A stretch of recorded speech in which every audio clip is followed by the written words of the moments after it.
যারা সংগঠন যারা পরিচালনা করেন এবং বসার সামনে বসা সকল আমার প্রিয় সাথী, আমরা দেশের জন্য কাজ করব, রাজ্যের জন্য কাজ করব। যারা পিছিয়ে পড়া মানুষ,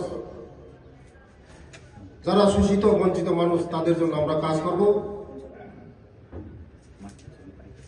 আমাদের লক্ষ্য থাকবে মানুষের জন্য কাজ করা, দেশের জন্য কাজ করা, আমাদের রাজ্যের জন্য কাজ করা। আমি আপনাদেরকে রিকোয়েস্ট করব যে আপনারা মানুষের জন্য কাজ করুন, দেশের জন্য কাজ করুন, আর সংগঠনের জন্য কাজ করুন। সংগঠন মজবুত হলে দেশ মজবুত হবে, রাজ্য মজবুত হবে। আমি আপনাদের পেছনে আছি, আমি দেখছি এই ডিপার্টমেন্ট, আমাদের এই ডিপার্টমেন্টকে আগামী দিন কিছুদিনের মধ্যে আমি বসবো আমাদের অফিসারদের সঙ্গে। যা ব্যাকলগ আছে, রিক্রুটমেন্ট আছে, আমি দেখব সব ফিল আপ করা হবে। এবং যারা এখনো প্রমোশন আটকে আছে তাদেরকে কি করা যায়, এটা আমি আমাদের কর্মচারী সংঘের সঙ্গে বসে আমি ঠিক করব। আপনারা সংগঠন কাজ করুন। আমি একটাই রিকোয়েস্ট করব আপনাদের কাছে, আমরা শুধু এর উদ্যোগে আজকে এখানে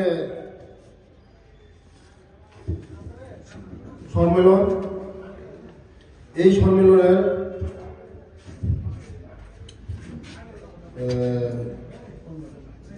সময়ের কাজ সময় শেষ করবে আর সংগঠনকে মজবুত করবে, এটাই আমার অনুরোধ থাকবে। আপনারা যারা পিছিয়ে পড়া মানুষ তাদের জন্য কাজ করবেন। নমস্কার, ধন্যবাদ। সবাই ভালো থাকুক। আশীর্বাদ, ভগবানের কাছে আমি আশীর্বাদ চাই সবাই যেমন সুস্থ থাকে। নমস্কার, ধন্যবাদ। করতে চাই 25 বছর যেভাবে সিস্টেম ছিল এই সিস্টেমকে আমরা পরিবর্তন করতে চাই। শুধু আপনারা আমাদেরকে সহযোগিতা করুন, সময়ের কাজ সময় শেষ করুন, টাইমের কাজ টাইম শেষ করুন, এটাই আমার মেসেজ থাকবে। আর আপনারা যা অসুবিধা হবে, যারা আগরতলার মানুষ, ধর্মনগর আছে,